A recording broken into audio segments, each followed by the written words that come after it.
Colegas, buenas noches. Por favor, ¿podrían enviar el link al grupo para que se conecten los demás?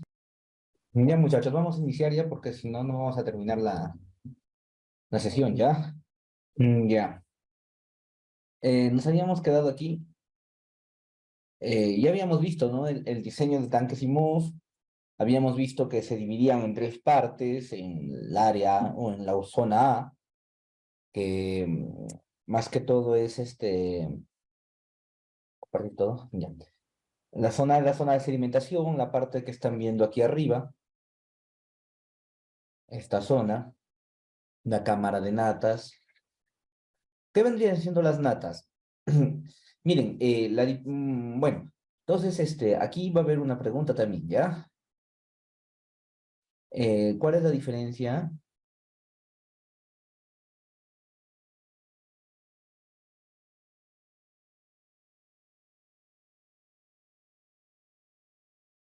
entre lodos y natas?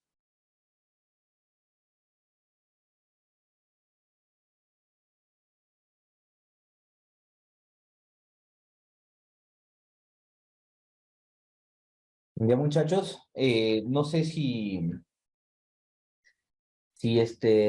quieren de una vez intentar hacer la respuesta.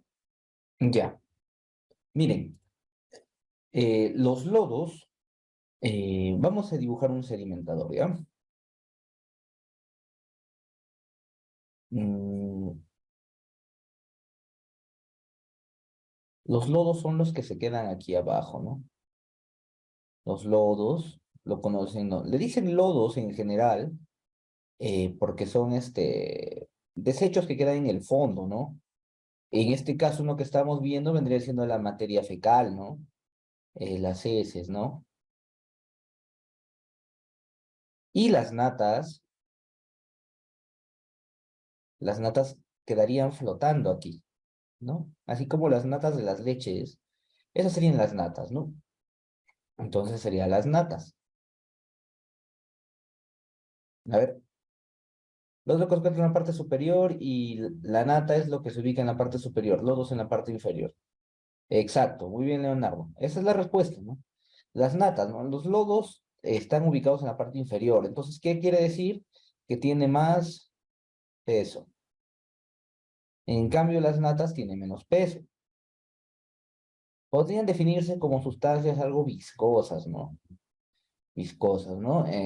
Algo así, ¿no? Como las natas de la leche, ¿no? Entonces, esa es la diferencia, ¿ya? Por eso es que aquí, eh, aquí se ubican, ¿no? La cámara de natas está ubicada a los costados y la cámara de sedimentación está ubicada aquí. Cosa que los lodos descienden, ¿no? Así, descienden en todo el proceso y se van ubicando aquí, ¿no? ¿No? Por aquí, ¿no? Ya, muchachos, entonces, bien. ¿No? La cámara de digestión de lodos, esa está ubicada en la parte de abajo, ya, ¿no? Donde se van acumulando los lodos, se va realizando la digestión de lodos, ¿no? Se va degradando, digamos, los lodos, ¿no? ¿A causa de qué? De la falta ¿de qué?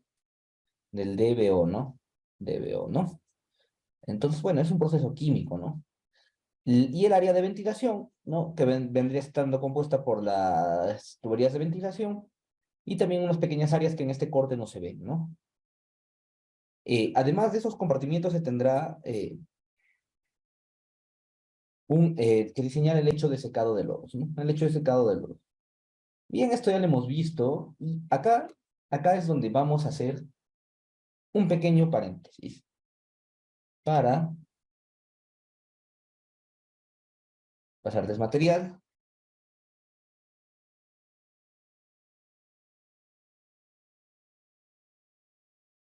Esto es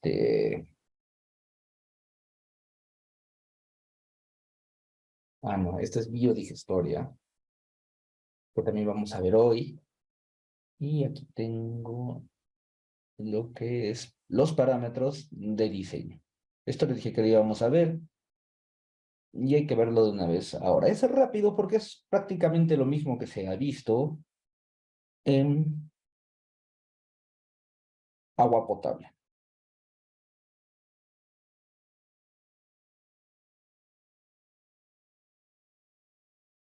Ya, muchachos. vayan revisando y me van avisando si es que no tienen ningún problema con el material, ¿ya? Entonces, van a abrir esto que les he enviado. Acá yo también voy a organizarme un poco.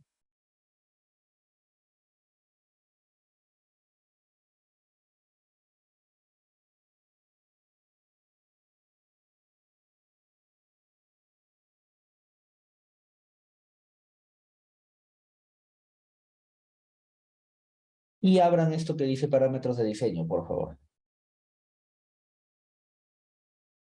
Y vayan acá, ¿no? Acá es un poco del repaso del syllabus.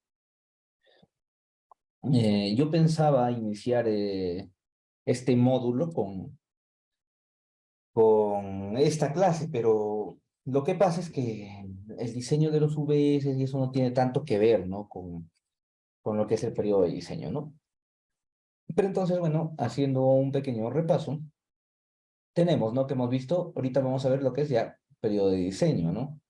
Pero ya hemos visto algunos tipos, ¿no?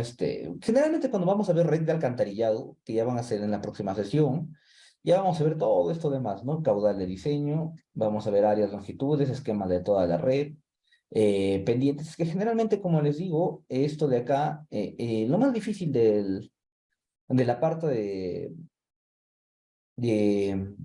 tratamiento de aguas residuales es la parte de alcantarillado, ¿no? Por eso es que casi todo le pone énfasis en las tuberías y en eso, ¿no? Pero al final ya se ven, ¿no? Lagunas de estabilización, los tanques y MOB. Entonces yo he considerado acá modificar un poco, ¿no?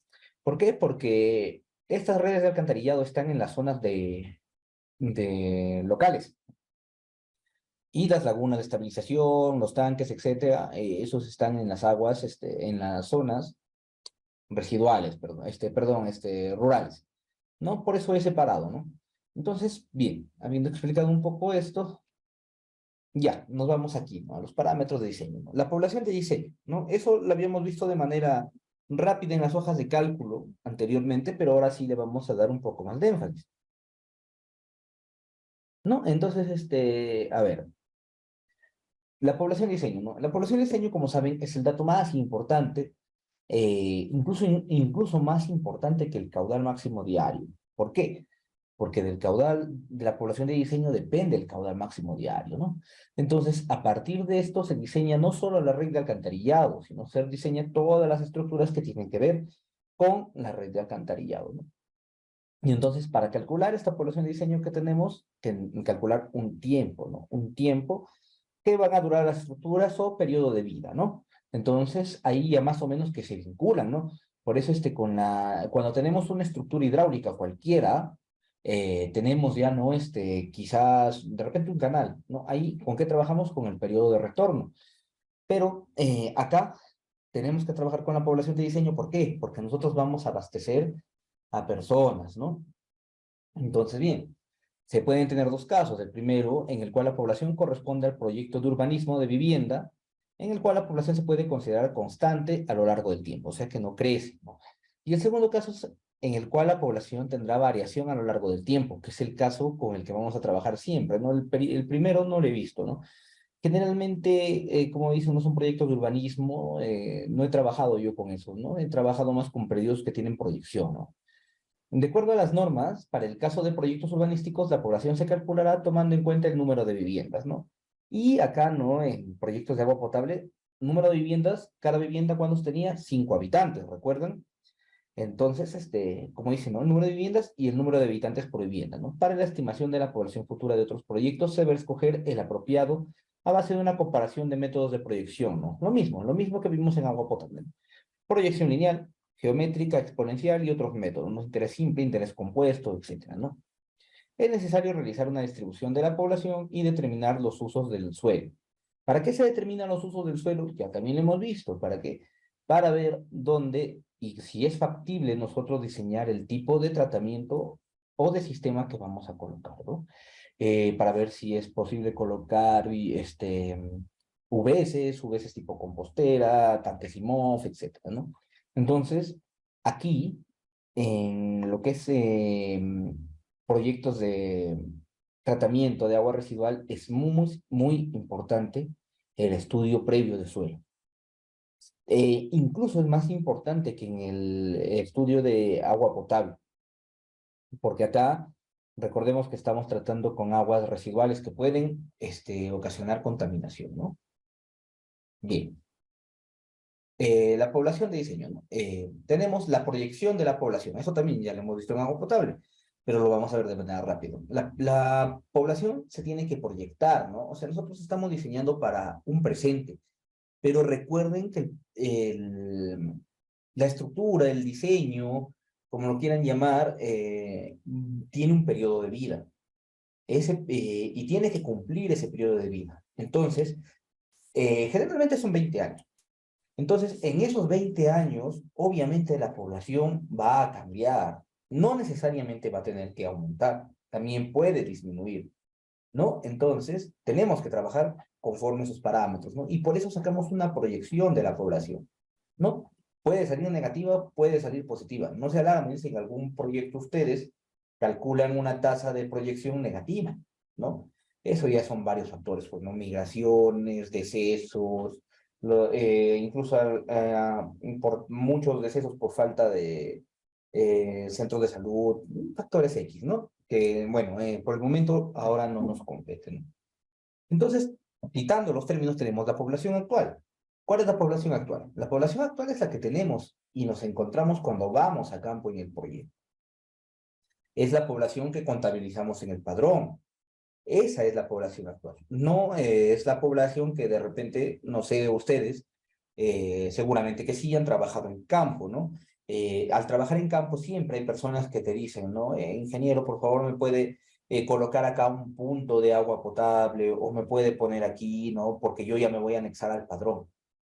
En ese caso, ellos lamentablemente no están contando para el proyecto, ¿no? No están inscritos en el padrón, ¿no? Como vimos en agua potable, cuando se diseña para una población de diseño proyectada, va a sobrar un caudal. Entonces, si nosotros, por ejemplo, diseñamos y tenemos un caudal de 20, supongamos, ¿no? Tenemos un caudal de 20, ¿no? Para el proyecto. A los 5 años, bueno, digamos, al inicio del proyecto se va a usar de repente 15, ¿no? 15 de ese caudal. ¿Y qué va a sobrar? Va a sobrar 5, ¿no? Y se van a usar 15, ¿no? Perdón. Entonces, a ver, así mejor. 20, se van a usar 15 y van a sobrar 5, ¿no? Eso al instante, ¿no? O sea, al año, ¿no? Al año, ¿no? Al año. Luego va a pasar de repente unos 5 años más y va a crecer la población. Entonces, ¿de dónde van a sacar el caudal? Acá de los 5, ¿no? De repente ya se consume 3, ¿no? Entonces ahora acá sería 18 y aquí sería 2, ¿no? Entonces, ¿para qué? Para que al final, cuando sean los 20 años, se esté usando los 20 litros por segundo del caudal, ¿no? Teórica, esto es para caso de ejemplo, ¿no? Estos 20, ¿no? Entonces, cuando nosotros diseñemos, nos va a sobrar caudal. No es que ese caudal ya esté asignado a familias en un lugar y todo eso. Nos va a sobrar caudal, ¿no? Eso quiero que lo tengan presente. Entonces, bien, la población al inicio del proyecto es la que les digo, ¿no? Esa es la población que va a existir en el área de estudio, al inicio del funcionamiento de las redes. Cabe observar que entre la población actual y la población puede haber una diferencia significativa en función del tiempo de implantación de las obras, ¿no? La población final del proyecto es la población que les comento que ya va estando proyectada, ¿no? Es para la cual se va a construir todo el sistema, ¿no? Que generalmente, como les digo, son 20 años, pero muchas veces, por no decir todas, no se cumple con ese periodo, ¿no? Entonces, ahí ocasionan deficiencias, ¿no? En caso de proyecciones de redes de alcantarillado en sectores no desarrollados, las guías recomiendan realizar 2 estudios de población y definir la opción más probable, ¿no? No es como en agua potable que hacíamos 4, les pasé una hoja de cálculo donde realizamos el diseño para 4, ¿no? Estas mismas hojas de cálculo las pueden colocar para aquí, no hay ningún problema. Perdón, no hay ningún problema en utilizar estas hojas de cálculo, ¿ya? El primer estudio se refiere al cálculo de la población futura, tomando en consideración la ocupación del área total. de acuerdo a un plan maestro de desarrollo. En este caso se obtendrá la población de saturación, la cual será el producto del número de viviendas multiplicadas por la densidad de ocupación prevista, ¿no? Eso también lo vimos en lo que era agua potable, lo multiplicábamos por un factor, bueno, 5, les dije hace rato, no es 5, creo que era 4,52, algo así, ¿no? Eso estaba en la hoja de cálculo, ¿no? Bien. Bueno, acá hablo un poco, ¿no? Esto lo vamos a ver de manera rápida, porque es teoría y ustedes lo pueden leer, pero nos dice que el segundo estudio se relaciona con el crecimiento de la población en función del tiempo, que es el estudio al que más énfasis se le da, ¿no? Este estudio se lo realiza ¿con qué? Con los censos, se realiza con una modalidad, digamos, ¿no? Una fórmula de proyección, ¿no? El proyectista deberá tener cierta precaución en utilizar la tasa promedio más representativa. Entonces, ya saben que depende mucho de la tasa de crecimiento y ustedes, como proyectistas, tienen que tener mucho cuidado al escoger esa tasa de crecimiento, ¿no? Para el caso de urbanizaciones, ya hablando en términos de ciudades, se deberá tomar en cuenta que generalmente el número de habitantes por vivienda y la densidad de ocupación tiene relación directa con los ingresos de la comunidad. Para áreas de altos ingresos, el número medio de habitantes por vivienda tiende a ser menor que en zonas de ingresos bajos. Bueno, esto, como les digo, ustedes ya pueden terminar de leerlo. Digamos, son conceptos muy parecidos a lo que es agua potable, con ligeros cambios, ¿no? La población de diseño será igual, según el caso, al 100% de la población futura o un porcentaje menor. Generalmente se utiliza la población de diseño a la población futura, ¿no? Salvo casos de repente que tenemos edificios que no se van a destruir, quizás, ¿no? Colegios, ¿no? Que tienen un periodo de vida menor. Entonces, vamos así calculando quizás un pequeño porcentaje, ¿no? El uso de un porcentaje menor deberá ser justificado, ¿no? Tomando en consideraciones limitaciones de orden físico, natural o legal.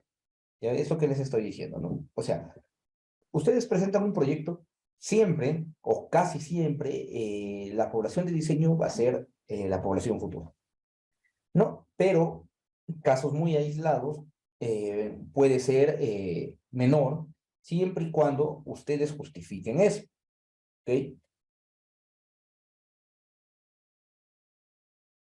Y aquí entramos ya a los métodos de cálculo. Métodos que ya hemos visto, ¿no? Este es el método racional, que ya lo habíamos visto, pero miren, es uno de los más actuales, ¿ya? Se puso en funcionamiento en el 2016. Este es el más lógico, puesto que toma en cuenta todos los factores. ¿Qué factores toma? Toma la población, toma nacimientos, toma inmigraciones, toma defunciones, toma emigraciones y al final toma una población flotante, ¿no? Ahora bien, ¿por qué les presento distintos métodos acá? También vamos a ver un método aritmético, geométrico, ¿no? Pero ¿por qué les muestro más tipo? Porque recuerden que dijo, ¿no?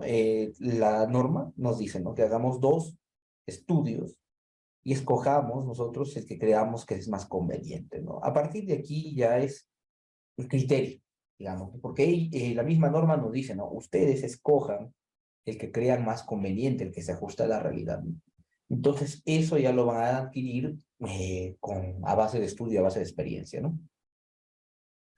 Bien, ¿no? Para aplicar este método racional debemos tener en cuenta algunos criterios. El crecimiento vegetativo del pueblo, vegetativo, ¿no? Se refiere al crecimiento de la edad, ¿no? No es de la vegetación. Está referida al nacimiento y muertes, ¿no? Ese es muy diferente, no se confundan con el crecimiento de la vegetación, ¿no? Sino de la edad, ¿no? Por eso dicen, está referida a la diferencia de nacimientos y muertes que se presentan anualmente, ¿no? Natalidad y mortalidad. Por eso, si nosotros observamos la ecuación, tenemos dos factores, ¿no? Que se van a restar. Uno son, digamos, vamos a verlo de punto de vista como si fuera un balance hídrico, ¿no? Para entenderlo así, ¿no? Entonces, ¿esto qué sería? Ingresos, ¿no? Ingresos, ¿no? Nacimientos y inmigración, ¿no? Y lo de aquí sería egresos, ¿no? Egresos, ¿no? ¿No? Entonces, estos dos factores nos van a indicar si aumenta o disminuye la población, ¿no? Y la población flotante, ¿no? Bien, ¿no? Este crecimiento vegetativo, crecimiento de edad, tendrá la influencia de la morbilidad y la mortalidad, especialmente en la niñez. Generalmente, como les dije hace un rato, se debe a escasos sistemas de salud, ¿no? Como saben, hay zonas muy aisladas donde los sistemas de salud, todos esos implementos, digamos, estructuras de primera necesidad, no existen, ¿no? O son deficientes, ¿no? Bueno, entonces, eh, estos datos de mortalidad y natalidad los obtendremos de cada municipalidad. Bueno, esto ya se sabe, ¿no? Son de los censos, ¿no? Los datos de mortalidad, natalidad, etcétera, ¿no? En resumen, debemos hacer un examen de todos los factores que puedan influir en el crecimiento de la población. De esta manera, el cálculo de la población será igual, ¿no? Ahora bien, ¿no? Acá no nos explica esto de la población flotante, ¿no? Acá esto no se explica de la población flotante. Esto de la población flotante generalmente son, digamos, ¿no? Por ejemplo, alguna vez ustedes han ido, ¿no? A un a campo y hay casas, ¿no? Hay casas y te dicen, no, ahí viven esos señores, pero no vienen cada medio año o vienen cada 3 meses, ¿no? Entonces, ellos cuentan como pobladores, ¿no?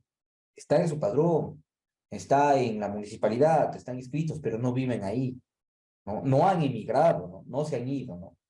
Entonces, ellos son la población flotante, ¿no? Entonces, generalmente como los sistemas de zona rural son pequeños, ustedes pueden identificar quiénes son esa población flotante, ¿no? Entonces, ese es el método racional, ¿no? Hasta aquí, ¿tienen alguna duda, muchachos? Bien, continuemos entonces. Y ahora entramos ya a los métodos que ya conocemos. No los vamos a ver a tanto detalle porque a estas alturas yo confío en que ustedes ya no sepan de memoria, ¿no? Y está el método aritmético. La fórmula la tienen ahí, ya saben que es el K, el factor de crecimiento, población final, población inicial, periodo final y periodo inicial, ¿no? Este factor K está calculado por la diferencia entre la población final y la población inicial sobre el tiempo final y el tiempo inicial, ¿no? Esto es para el promedio intercensal, ¿no? Donde está en medio de dos censos. Eso ya lo hemos visto. Vimos ejemplos.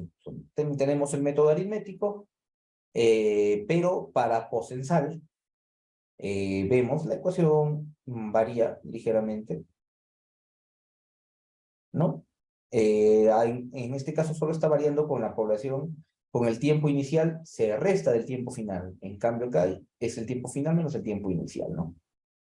Pues ya lo hemos visto. Luego tenemos el método geométrico, que también ya lo hemos visto, está en las hojas de cálculo y todo, para que ustedes simplemente puedan ingresar sus datos, ¿no? El método geométrico ya ingresa factores un poco más complejos, como son los logaritmos naturales de la población final y de la población inicial, ¿no? El analítico lo vimos, hicimos un ejemplo en Excel, hallando la curva, ajustando la curva a una ecuación y con esa ecuación calculando. Es un método estrictamente matemático que se rige conforme va, los censos variando una curva de crecimiento poblacional. Se la ajusta en Excel con su gráfica, se traza la línea de tendencia y se calcula, ¿no? Eso también ya lo hemos visto. ¿O tienen alguna duda de este muchacho, no? Esto lo habíamos visto al inicio, nada más. Bien.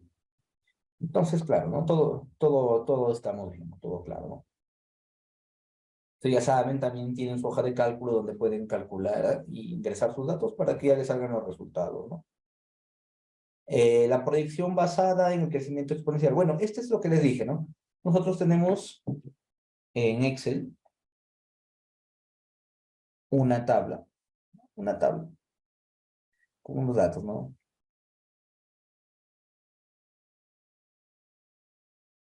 ¿No? Acá tenemos la tablita y nos va a generar una curva, ¿no? que va a depender de, aquí va el tiempo y aquí la población. ¿Ya? Entonces, ¿qué es lo que se hace en Excel? Se ajusta esta curva a una línea de tendencia, ¿no? Y esta línea de tendencia tiene una fórmula. Y al aplicar esta fórmula, podemos calcular cualquier dato teniendo el factor de X, ¿no? ¿Y cuál es el factor de X? El tiempo, ¿no? Entonces decimos, ¿no? Para 50 años, ¿cuánto sería la población? Para 100 años, para 1000 años, podemos calcularlo, para cualquiera. Entonces, para acá, para lo que es agua potable, generalmente, el reglamento nos pedía usar este, ¿ya? El método geométrico o el aritmético, ¿ya? Cualquiera de los dos. Pero para acá, para aguas residuales, yo les recomiendo usar el método racional y el método analítico, ¿ya? Ustedes pueden, cualquiera de los dos, bueno, les piden dos, háganlo los dos y observen y según su criterio escojan el que sea más acertado y más, se acerque más a la realidad, ¿no? ¿No? Acá está el tipo de ajuste de curvas, ¿no? Recuerden que lo vimos aquí. A ver. El problema de intentar, bueno, acá ya acaba, ¿no? Esto es, como le dije, corto, pero a ver, el problema de intentar hacer un ejemplo así al aire es que tengo que inventarme datos y al inventarme datos quizás genere error.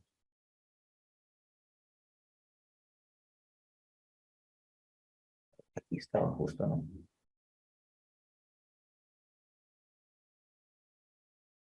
A ver, vamos a hacer esto, ¿no? La vez pasada tuvimos problema, ¿no? Con esto. Entonces, como les digo, ¿no? Aquí ustedes van acá, insertan un gráfico de dispersión, ¿ya? Y no tienen ahí, pues no, lo tienen ahí, ¿no? Entonces, ¿qué hacen?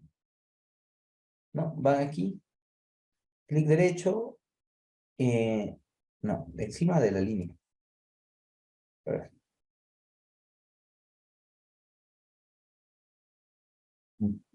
No me selecciona la línea de tendencia. A ver, muchachos, esperen. Aquí está, a ver,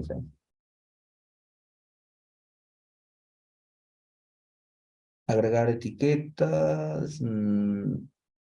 Ok, no, no me está saliendo. A ver, esperen un momento, muchachos. Vamos a agregar acá, línea de tendencia. Acá está. Sé que me equivoco. Mire, entonces aquí está la línea de tendencia, ¿no? Y nos dice, ¿no? ¿Qué línea de tendencia queremos? Lineal, exponencial, extrapolar lineal, etcétera, ¿no? Vamos aquí a más opciones, ¿no? Y aquí está, ¿no? Miren, acá al costado, ¿no? Opciones de línea de tendencia. Exponencial, ¿no? Pero les dije que ustedes era más recomendable usar ¿cuál? La polinómica, ¿no? Ya que ajustaban los grados, ¿no? Los grados, ¿no? Entonces, ahí vemos, ¿no? Cómo se va ajustando más, ¿no?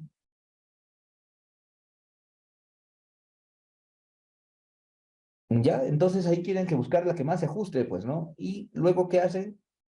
Van aquí y dicen presentar el valor de R cuadrado en el gráfico, ¿no? Entonces, este R cuadrado, tenemos este valor, ¿no? Cuando el valor se acerque más a 1, es porque es un más aproximado, ¿no? Si nosotros vamos aquí a exponencial, miren, exponencial se ajusta mejor incluso, ¿no? Es prácticamente eh, todo ya sigue, ¿no? El parámetro, ¿no? Así que acá tienen dos criterios para ver, ¿no? Uno es el factor R y otro es la línea, ¿no? Y acá, por ejemplo, yo escogería el que se asemeja más a la línea, ¿no? O sea, la forma exponencial, ¿no? Y presentamos la ecuación del gráfico. Y aquí tenemos, ¿no? A ver, vamos aquí y vamos a agrandarlo, ¿no? Entonces, aquí tenemos la fórmula, pues ¿no? Nos dice que el factor Y, o sea, el valor Y, que es la población, depende de X, que es el tiempo, ¿no? Entonces, podemos introducir el valor de X y tenemos ¿qué? Tenemos Y, ¿no? y podemos calcular la población para cualquier periodo que nosotros deseamos. Y si se fijan, esta fórmula, miren, que lo he hecho un ejemplo así al azar, ¿de qué tiene la forma? De esto, ¿no? Miren, ¿no? Entonces, miren, ¿no? Ahí poco a poco nosotros observamos que la teoría, la que ellos han llegado, porque ustedes saben que llegar a una fórmula requiere de muchos estudios, de muchos experimentos, ¿no? Pero vemos cómo se asemeja bastante, vamos a decir que es la misma fórmula. Miren, K, que vendría siendo el factor por variación del tiempo. Variación del tiempo, ¿cuál sería? X, ¿no? K, si nosotros calculáramos K, debe ser 0.0318 o aproximadamente. Y la población inicial, ¿no? Que es la que nos genera, ¿no? Seguro acá, operando estos valores, podríamos calcular unos valores más aproximados, ¿no? A la fórmula que tenemos ahí. Entonces, ese es el método analítico, ¿no? Y con esto finalizamos lo que vendría siendo estos parámetros de diseño para iniciar ya cualquier diseño de red de alcantarillado o de tratamiento de agua residual, ¿no? ¿Todo claro hasta aquí, muchachos? ¿Tienen alguna pregunta que hacer? Ok, vamos a continuar entonces. Acabando lo que es el tanquimo. Denme un minutito, por favor, muchachos. Ya, muchachos. Entonces, viendo ya el cálculo de la población, se habla, ¿no? De un caudal de diseño, ¿no? El cual está calculado por la población por la dotación. Este ya lo habíamos visto, ¿no? Sobre el porcentaje de contribución. Eso ya lo habíamos visto. Seguimos. Estos ángulos también ya lo habíamos visto, ¿no? ¿Qué ángulos deben tener? ¿Por qué deben tener? Ahí lo explica, ¿no? Nos dice que la arista central debe de alejarse una abertura para el paso de sólidos, ¿no? Esta abertura tiene que tener entre 15 a 20 centímetros, ¿no? Es la separación de las dos aristas, ¿no? Y uno de los lados deberá prolongarse 15 a 20 centímetros también, de modo que impide el paso de gases y sólidos desprendidos del digestor, ¿no? Entonces, como podemos observar aquí, ¿no? Al tener esta forma, obviamente acá abajo están los lodos, ¿no? Están los lodos, ¿no? Y van subiendo, pues, ¿no? Van salpicando, ¿no? Y aquí los gases ya se topan, ¿no? Con la extensión, ¿no? Y los sólidos igualmente, ¿no? Entonces se quedan, digamos, ¿no? Aquí, ¿no? Y ya no pasan, ¿no? En la parte de acá no van impactando, ¿no? Bien. Y el diseño del digestor. El digestor ya viene siendo la parte donde se van a realizar el proceso químico de, para tratar ya la materia orgánica, ¿no? Entonces,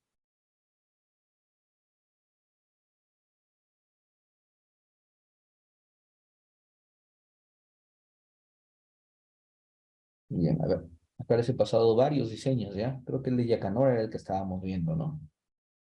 Sí, este era el que estábamos viendo, ¿no? Entonces, tiene mucho que ver que la temperatura, ¿no?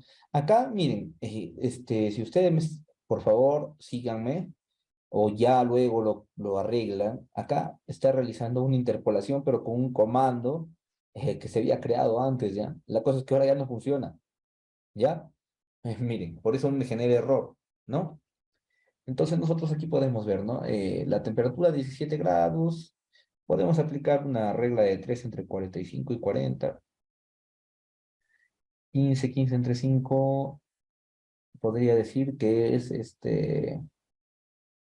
49, sí. Entonces ponemos aquí el factor, perdón, el factor 49, entonces acá debería ser el 0.85, ¿ya? Y ya se arregla la hoja de cálculo, ¿no? Todo está automatizado, ¿no? Hasta acá está el fondo, está A, y acá el tiempo, ¿no? También acá está realizando con el mismo comando, pero ahora con el tiempo de digestión. Y el tiempo de digestión, pues, lo calculé hace rato, era 49, ¿no? Ya, eso lo interpolan ustedes, ya muchachos. Sí, sí me están dejando entender antes de entrar a esto de la hoja de cálculo. Y esta de acá, y de hecho SK2, esta es otra, a ver. ¿Qué verdad? Esta, sí, esta era la que estábamos viendo en la sesión. La vamos a ver todas, ya muchachos. Todas, ¿ya? Sí me dejé entender con esto de la interpolación, ¿no? Es un proceso matemático sencillo. Ya, ok, ok. Miren, acá solo estábamos corrigiendo esta hoja de cálculo, porque aquí, miren, aquí nos da una temperatura del mes más frío. ¿Recuerdan que les comenté en la sesión pasada que trabajábamos con el mes más frío? Puesto que nosotros trabajamos en las peores condiciones, ¿no? Los diseños siempre son en las peores condiciones. Entonces, el diseño del mes más frío, se toma el mes más frío como la peor condición y por eso se trabaja con esa temperatura. En este problema, que es una hoja de, miren, proyecto de la rehabilitación, mejoramiento y ampliación del sistema de agua potable, alcantarillado y tratamiento de agua residual de la ciudad de Yacanora, distrito de Yacanora, Cajamarca, ¿no? Es un expediente técnico real, ¿ya? Eh, tenemos 17, ¿no? La teoría que nos dice, ¿no? Tenemos este cuadro, le voy a dar un borde un poco más grueso, y para que haga énfasis, ¿no? Ya. De este cuadro que tenemos, de este cuadro vamos a sacar dos factores. Uno es el tiempo de digestión y el otro es el factor de capacidad relativa. ¿Y estos factores de qué dependen? De la temperatura. Ya. Tenemos 5, 10, 15 y 20 grados, pero no tenemos 17 grados, ¿no? Entonces, ¿en dónde está ubicado estos 17 grados? Entre el 15 y el 20, ¿no? Y aquí es donde se realiza una interpolación, ¿no? Por quizás, ¿no? Una regla de tres, ¿no? Si para 15 tenemos 55, para 17, ¿cuánto tenemos? Igualmente, una regla de tres compuesta, ¿no? Realizamos la interpolación. Y bueno, ahí realizando la interpolación, yo lo hice, ¿no? Prácticamente lo he hecho así mirando nada más, ¿no? Pude haberme equivocado, pero tenemos, ¿no? De 0,7 a 1, ¿cuánto sería lo que tenemos para 17 grados? El factor de capacidad, ¿dónde estaba acá? Factor de capacidad 0,85, ¿no? Está ubicado entre 1 y 0,7, ¿no? Que vendría siendo 17 grados. Y otro que nos estaba generando error fue acá abajo, el tiempo de digestión en días, que le estoy colocando 49, y tiene que estar, ¿no? Entre 55 y 40, ¿no? Por eso le puse 49, ¿no? Un aproximado. Ustedes ya, ¿no? Cuando diseñen lo pueden hacer con sus calculadoras, pueden programar una fórmula, etcétera, ¿no? Lo que ustedes crean conveniente. Ahora sí quedó claro. Ya, entonces, esta hoja era la que estábamos viendo la sesión pasada, ¿no? Área del sedimentador, volumen del sedimentador, dice, esto ya lo habíamos calculado todo, ¿no? Que es la misma hoja de la que tenemos acá, la que estamos trabajando, ¿ya? Ahora estamos acá en el diseño del digestor, ¿no? Como vemos, este es el factor de capacidad relativa, está aquí, esta tabla, sino que esta tabla acá también estamos agregándole la otra del tiempo de digestión, ¿no? Es la misma tabla. Bueno, voy a cerrar esto. ¿Y qué nos dice, no? VD, que vendría siendo el volumen de almacenamiento del digestor, es igual a 70P por FCR. FCR, ¿qué viene siendo? El factor de capacidad relativa, ¿no? El que calculamos interpolando para 17 aquí, ¿no? Acá está, aquí, ¿no? Lo mismo, ¿no? Acá. Que nosotros le colocamos 0,85, ¿no? Entonces, la población ya la tenemos, el factor ya la tenemos. Y calculamos VD, ¿no? Algo simple, ¿no? Algo simple, ¿no? Con eso tenemos el volumen del digestor, observamos, ¿no? El volumen del digestor, ¿en dónde estaba el digestor? Estaba ubicado acá, ¿no? ¿Dónde están los lodos, no? Este es el digestor, ¿no? Y nos dice, ¿no? El fondo de la cámara de digestión tendrá forma de un tronco de pirámide invertida, ¿no? Que es esta forma, ¿no? Esta forma, ¿no? Eh, tolva de lodos, ¿no? La tolva de lodos, ¿no? Para facilitar el retiro de los lodos, ¿no? ¿En qué ayuda esta forma? ¿No? En que los lodos, por estas pendientes, vayan acumulándose aquí, ¿no? En el fondo, ¿no? Entonces, eso nos facilita la extracción, pues, ¿no? que nos dice que tienen que tener entre 15, acá, sino que en la figura no se logra apreciar bien, entre 15 a 30 grados de inclinación. ¿Ya? Acá está, ¿no? Entre 15 y 30 grados. Las paredes laterales de la tolva tendrán una inclinación entre 15 a 30 grados, ¿no? Con respecto a la horizontal. La altura máxima de los lodos deberá estar a 0,50 por debajo del fondo, ¿no?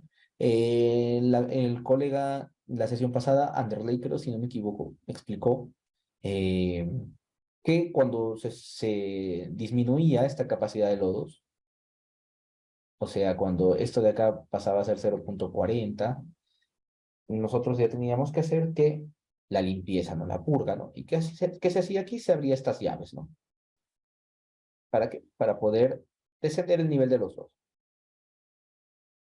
Ok. Este es el tiempo de digestión requerido de los lodos que también lo tenemos y en la otra hoja de cálculo, ¿no? Acá.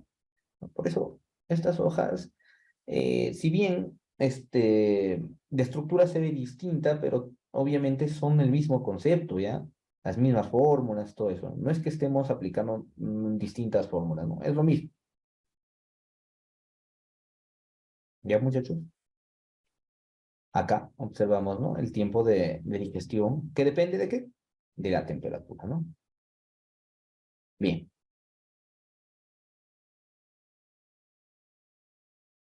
15. El operador se da cuenta que el nivel de lodos está subiendo. Hay una regla, ok, claro, hay un linímetro, ¿no? Claro, una regla, en otras palabras, las mismas que tenemos en los canales partial, dibujadas, ¿no? De color rojo con blanco, ¿no? Ahí tienen eso, y entonces el operador se da cuenta y realiza, pues, ¿no? El mantenimiento respectivo, ¿no?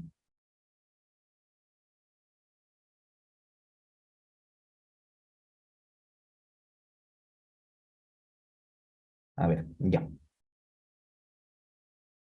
Un momentito, muchachos, a ver, esperen.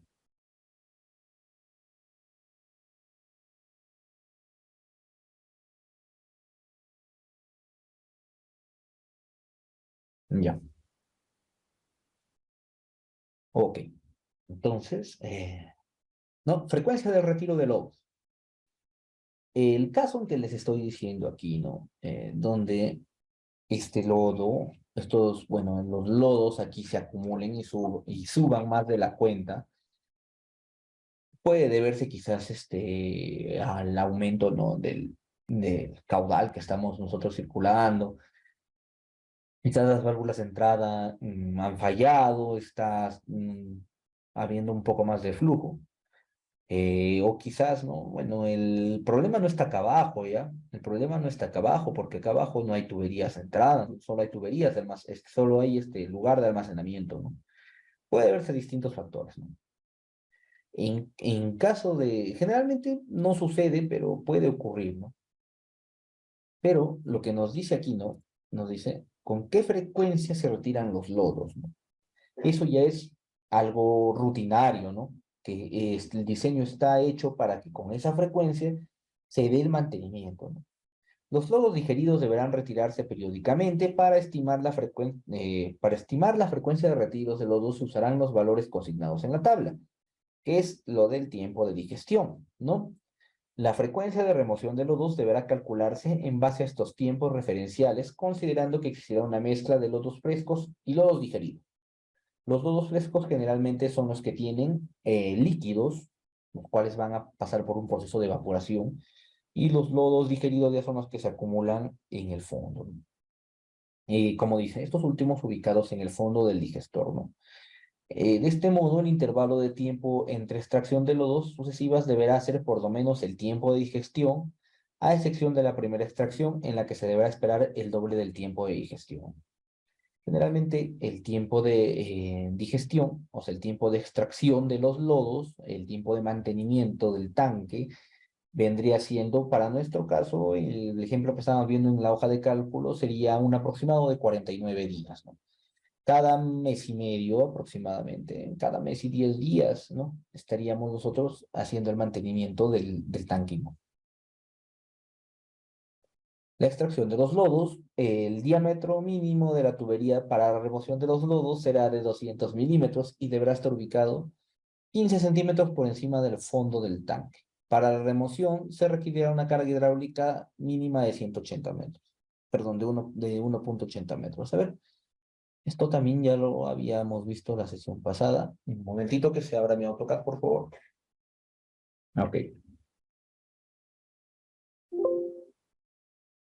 Y les expliqué esto, ¿no? Los 15 centímetros son esto, ¿no? Estos son los 15 centímetros, ¿no? Inge, los planos hidráulicos del tanque IMOF la vez pasada solo pasó un plano de arquitectura del tanque. ¿Tendrá los planos completos de un tanque IMOF de un proyecto que nos pase? A ver, sí, sí, a ver, ¿qué es lo que les he pasado la sesión pasada?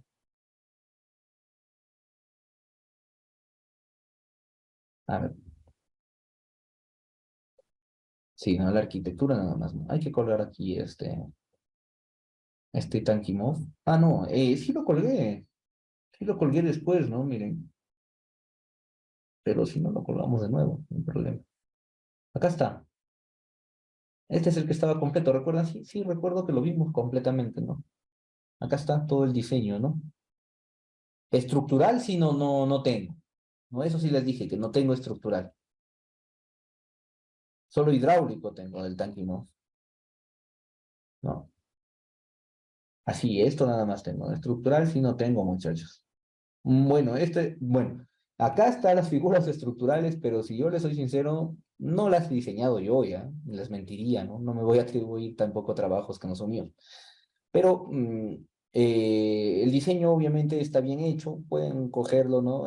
Para sus proyectos. Como les digo, los tanques IMOV no varían mucho, ¿no? Aquí sí, sí, ahorita que me estoy fijando, el diseño estructural sí, pero los cálculos sí, eso sí no lo tengo. Los cálculos estructurales sí no lo tengo, muchachos. Pero acá está todo el completo, y ahí está, acá, miren, ¿no? Si está en su aula virtual, ¿no? Dice Tankimov Kulkan. ¿Ya? Ok.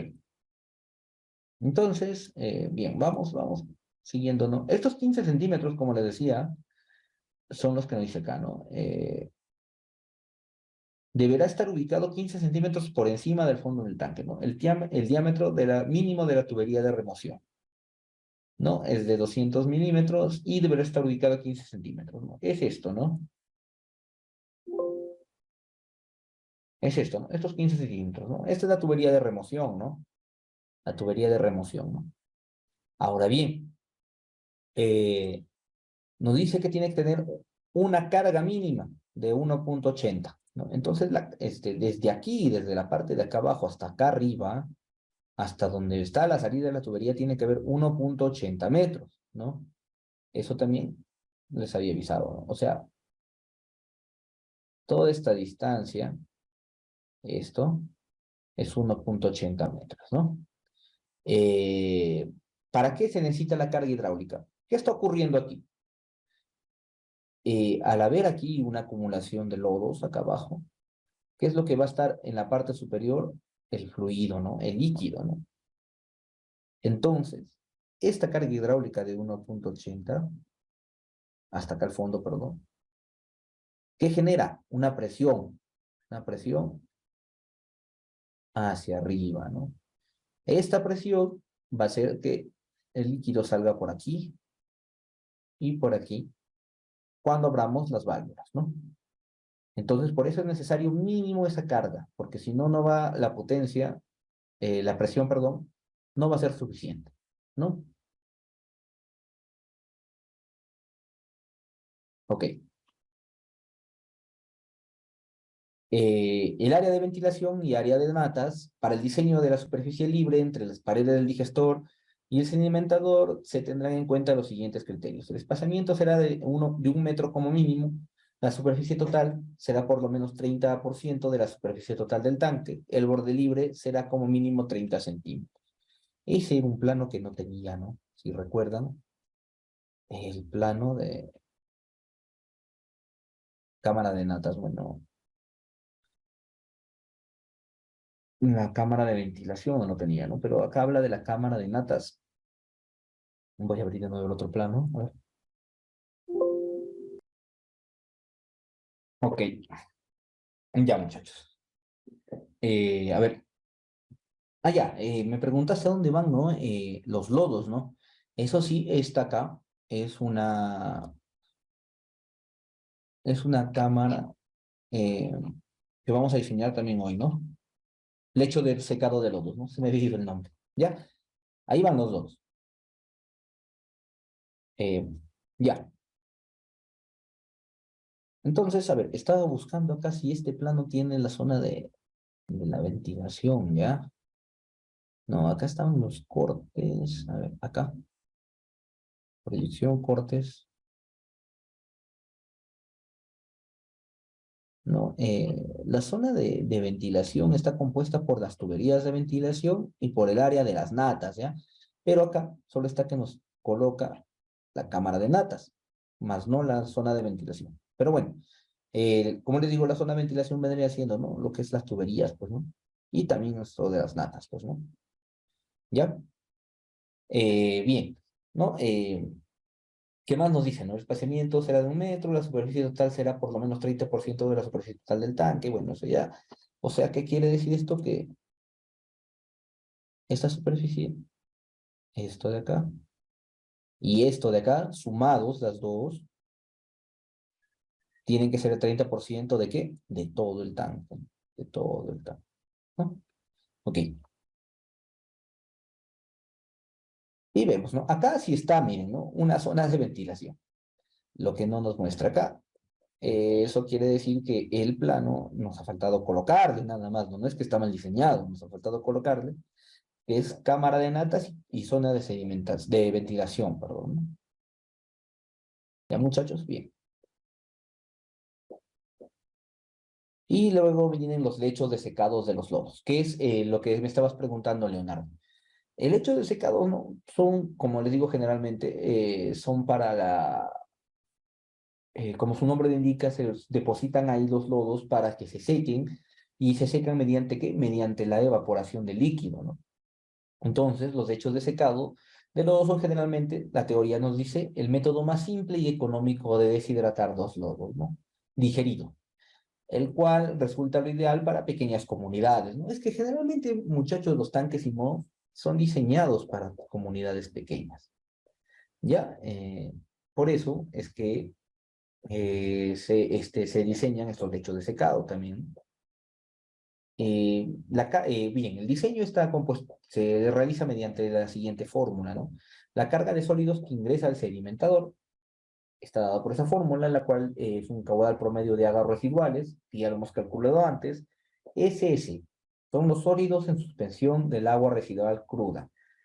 Esto quiere decir que se tiene que hacer un análisis físico-químico del agua que está ingresando, del agua residual, ¿no? Esa es la única manera de calcular los sólidos en suspensión, ¿ya? A nivel de proyecto, se puede estimar la carga de función a la contribución per cápita de sólidos en suspensión. Entonces, ese C, el C que estábamos viendo arriba, cambia por la fórmula que vemos ahí, ¿no? Esta fórmula está dada por la población por la contribución per cápita sobre 1000, ¿no? En localidades que cuentan con el servicio de alcantarillado, la contribución per cápita se determina en base a una caracterización de las aguas residuales. Cuando la localidad no cuenta con alcantarillado, eh, se utiliza una contribución per cápita promedio, ¿no? Generalmente el Takimov se utiliza para zonas donde hay alcantarillado, ¿ya? Pero ahorita estamos viendo el diseño de qué? Del lecho de secado, ¿no? ¿El lecho de secado necesariamente tiene que ir en el tanque MOF? No.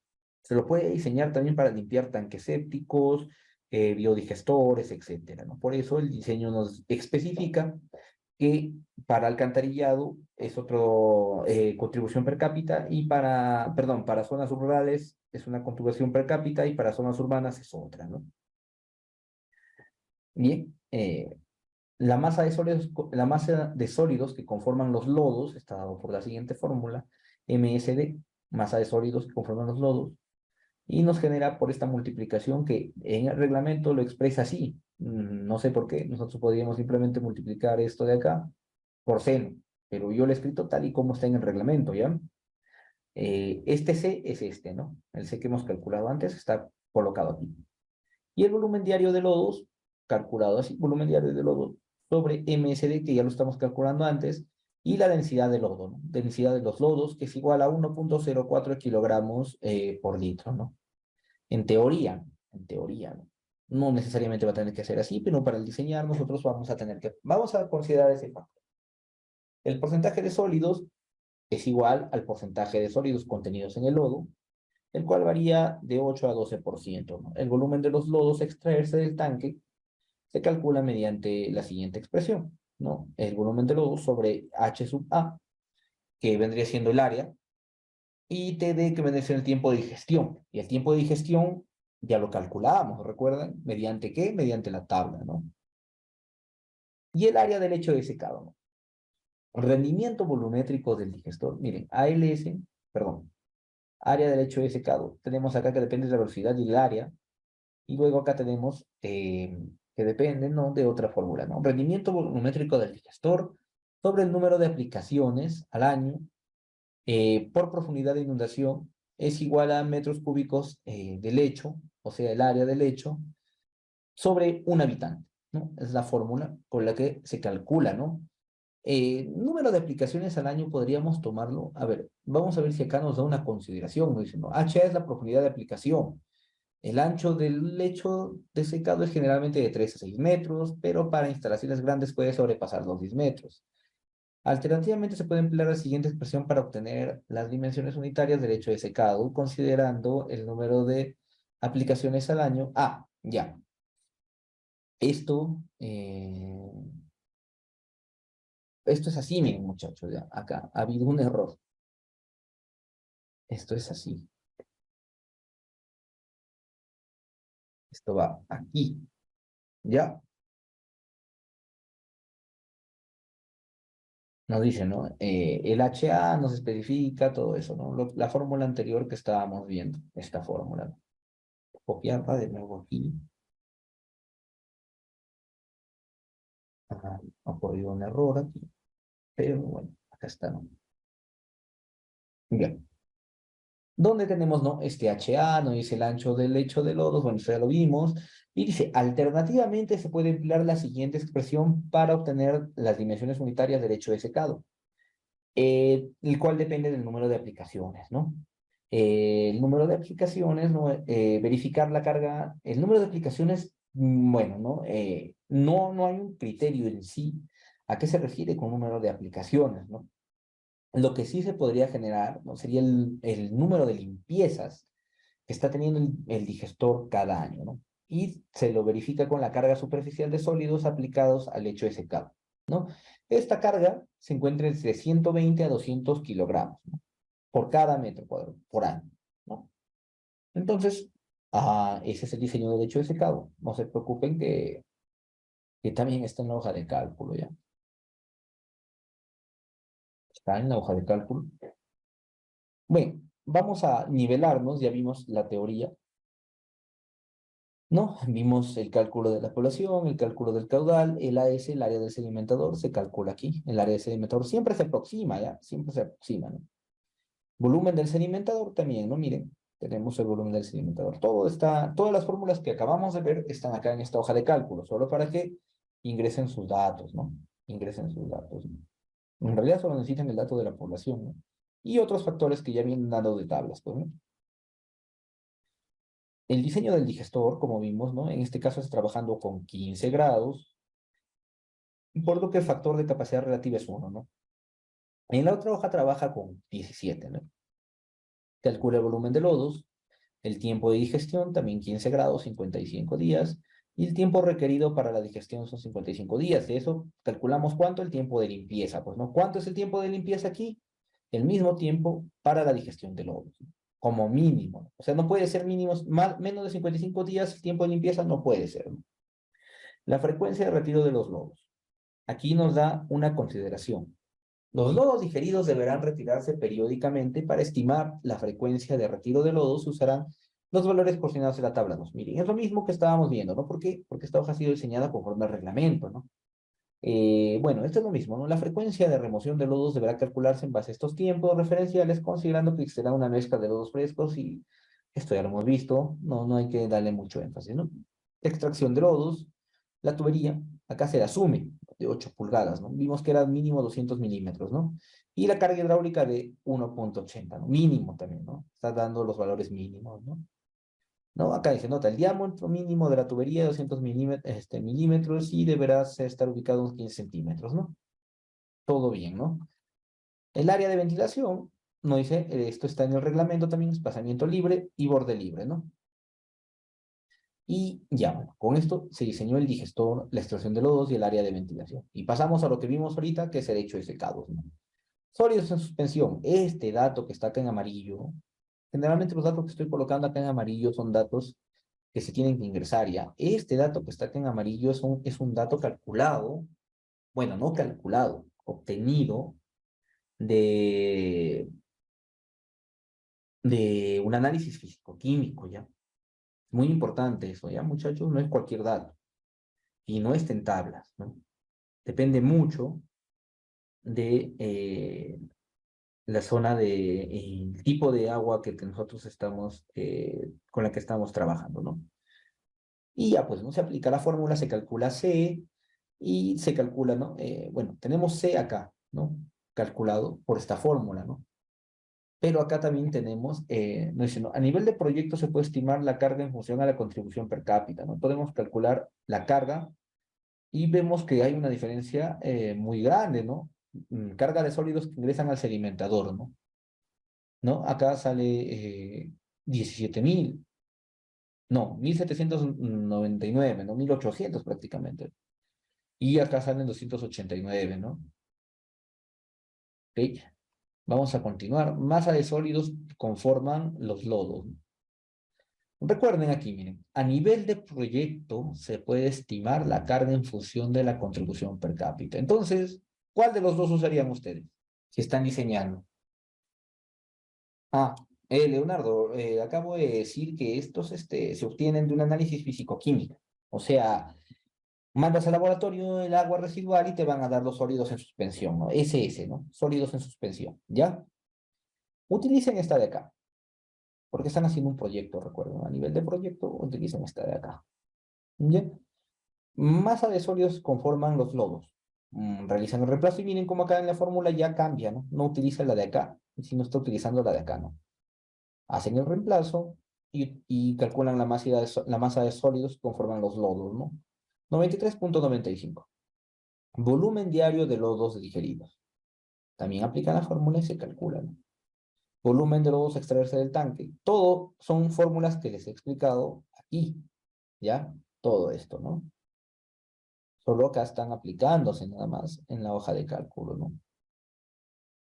Y el ancho del lecho de secado, ¿no? Y finalmente se calcula, ¿no? Tenemos el ancho del lecho de secado. Entonces, con esto se diseñó todo el tanque MOF prácticamente, ¿no? Otras hojas de cálculo no tienen ese diseño, ¿no? Bueno, acá sí está teniendo el lecho de secado, pero más detallado está en la de acá, ¿no? De todas maneras, tienen las tres hojas de cálculo de ese pasado.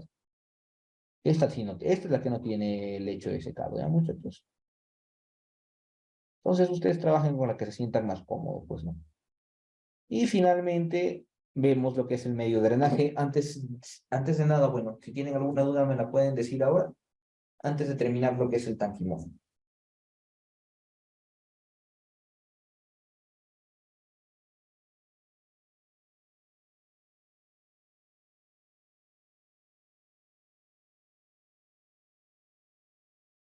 HA. A ver,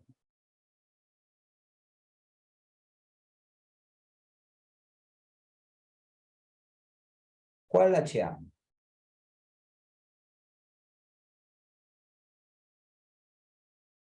Ah, este HA, ¿no? Nos dice, bueno, acá en la teoría, HA es la profundidad de aplicación que está entre 0,20 a 0,40. Entonces le damos un valor promedio, que es 0,30. ¿Ya?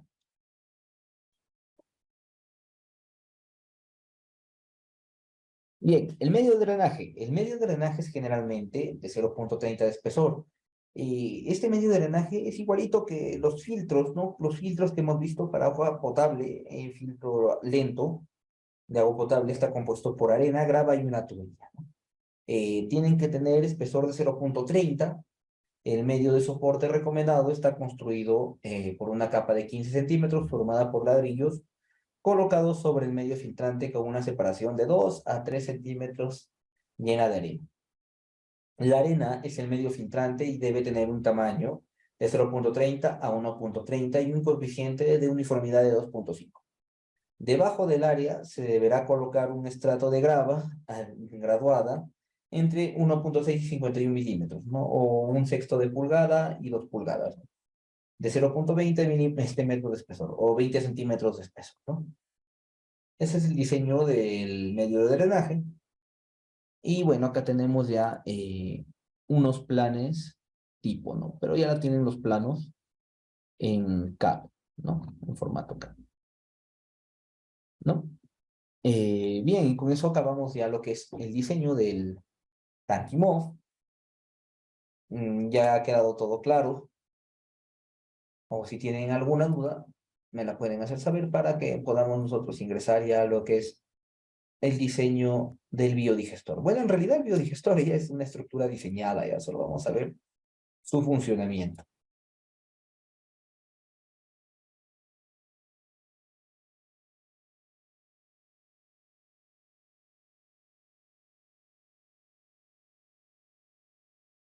Plantilla de metrados. No recuerdo si tengo plantilla de metrados, tendría que buscarlo.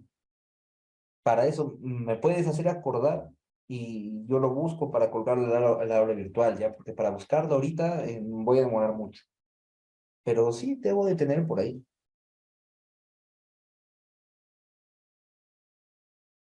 Eh, Otra cosa que yo he estado coordinando con la empresa es vamos a abrir, ¿no? Quizás de acá a 2 meses, a un curso asincrónico de, de lo que es diseños de redes de agua potable, alcantarillado y drenaje. O sea, solo ejemplos en CyberCAD, WaterCAD y SWMM, ¿no? Full ejemplos va a ser, ¿no? Entonces están invitados y pueden, ¿no?, ustedes matricularse. Si sacan buena nota en este examen, van a tener un descuento en el curso, ¿ya? Eso de ello lo voy a ver, ¿no? Así que la respuesta que les estoy pasando prácticamente no creo que se saquen mala nota, ¿ya, muchachos? Bien, entonces, y ahora vamos a iniciar lo que ya es el biodigestor. Miren, a ver,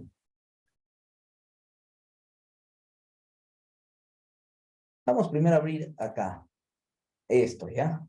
¿Por qué abro esto y por qué necesito uno de rotoplasia? Porque así es el diseño del biodigestor, lo hace rotoplasia, lo hace rotoplasia. A ver, esperen, a ver, un momentito, muchachos. Ok, entonces, como les digo, ¿no? Mire, un biodigestor o tanque séptico mejorado, también se lo conoce. A ver, sí, ya. Está diseñado, ya es una estructura diseñada, ¿no? Incluso tienen 10 años de garantía, ¿no? No es que se esté haciendo propaganda a rotoplazo, lo que son los que lo venden, ¿no? Pero acá nos explican su funcionamiento, ¿no? Entonces, por copyright, no lo paso a diapositivas porque no es algo que yo lo haya hecho. Entonces, les voy a explicar desde acá. El biodigestor es una estructura autolimpiable, sustentable, económico, ¿no? Es unidad de tratamiento primario, ¿no?, de agua residual. Su diseño genera un proceso de retención de sólidos y otro biológico que le da tratamiento adicional. No genera malos olores y evita la proliferación de insectos. El desagüe se infiltra en el terreno mediante un área de infiltración previamente diseñada, ¿no? Aquí vemos los componentes, ¿no? Los componentes. ¿Qué componentes tiene, no? Vemos que tiene una tubería de entrada, ¿no? O sea, miren, recientemente habíamos estado realizando un diseño para un hotel. eh, y bueno, ¿no? Todas las, vamos a ver así, ¿no? todas las redes de desagüe, digamos, ¿no? Del hotel, iban acá.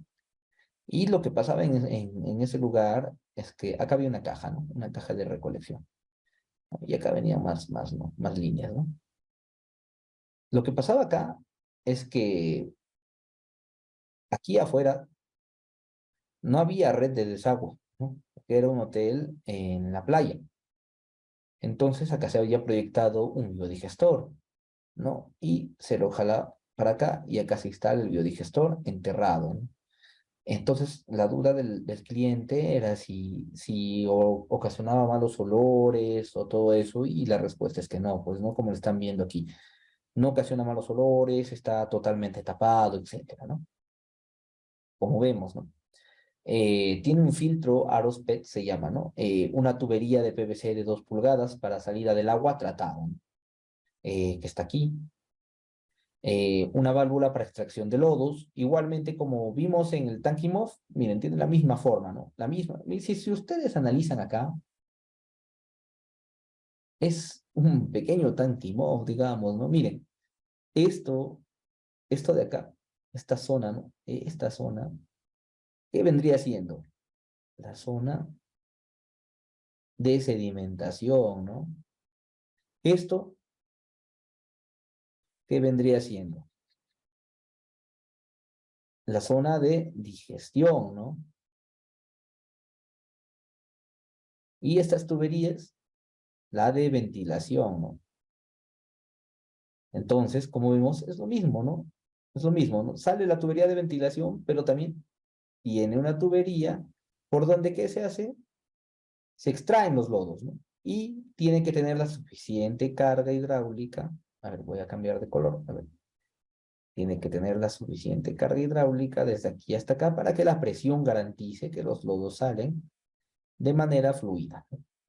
Entonces, básicamente, así funciona un tanque híbrido, ¿no? Luego ya está la tapa, ¿no? De 16 pulgadas para cierre hermético, muy importante, hermético. Este cierre hermético garantiza que no haya filtración de olores, ¿no? Base cónica para acumulación de lodos, que vendría siendo la 7, aquí. Igualito que movimos, recuerdan que el Tankimov tenía pendientes, o sea, era forma rectangular con pendientes. En cambio, el biodigestor tiene una forma ya de un cono, ¿no? De un embudo, ¿no? Donde van los lodos, ¿no? Tiene una T que permite el acceso directo. Acá es para la entrada, para la tubería de entrada. Y tiene la 9 que nos dice aros que dan mayor resistencia. Bueno, esto ya es para la infraestructura, ¿no? ¿Cómo funciona? El desagüe entra por el tubo número 1, por la tubería de entrada, ¿no? Hasta el fondo donde las bacterias empiezan la descomposición, ¿no? O sea, bueno, acá digamos que la empresa Rotoplas nos explica de una manera un poco masticado, digamos, ¿no? Porque no todos somos ingenieros, ¿no? Entonces una persona que no es ingeniero no va a entender, ¿no? Entonces dice que, ¿qué dice? Viene el desagüe, o sea, el agua residual, entra por aquí, ¿no? Y desciende hasta dónde? Hasta la zona 2, ¿no? Dice, ¿no? Este filtro número 2, por el tubo número 1, acá, ¿no? Donde las bacterias empiezan su descomposición, o sea, hasta aquí, y luego sube y pasa por el filtro número 2, ¿no? ¿Dónde estaba el filtro? Claro, pasa por acá, ¿no? Primero pasa por acá, hasta aquí, ¿no? La materia orgánica que se escapa es atrapada por las bacterias fijadas en los aros, ¿no? PETs que entran al biofiltro, ¿no? Entonces estos son los filtros y aros PETs, ¿no? O sea, estos filtros están ubicados, estos acá, estos, que tendrían estando ¿dónde? En la zona de sedimentación, ¿no? ¿Qué se encargan? ¿Qué hacen estos filtros? Se encargan, ¿no? De retener la materia orgánica que se escapa, ¿no? Es atrapada en estos filtros, ¿no? Las grasas suben intensamente hacia la superficie donde las bacterias las descomponen volviéndose gases, líquidos o lodo pesado, ¿no? Entonces los lodos se quedan aquí, los gases por donde salen, por acá, y el líquido sale por donde, por acá, ¿no? Sólidos se quedan abajo, gases se escapan por acá arriba, por la tubería de ventilación y por el ítem 4, o sea, la válvula de extracción de lodo, sale líquido, ¿no? A ver, aquí tenemos una imagen un poco más referencial,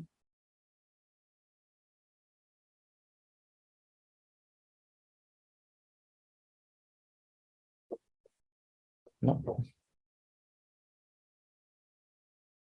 Ok. No, acá tenemos, ¿no? Un poco más detallado. A ver, ok, ya. Entra por aquí.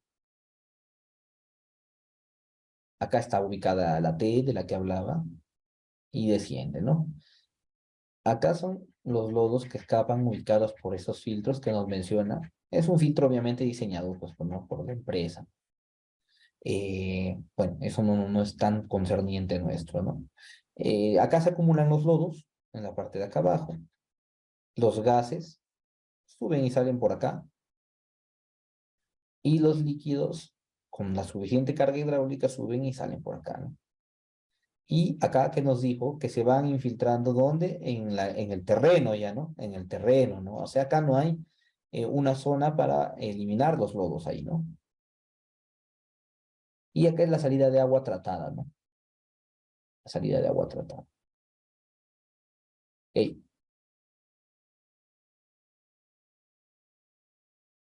Y acá están las dimensiones. Bueno, estas dimensiones, ¿no?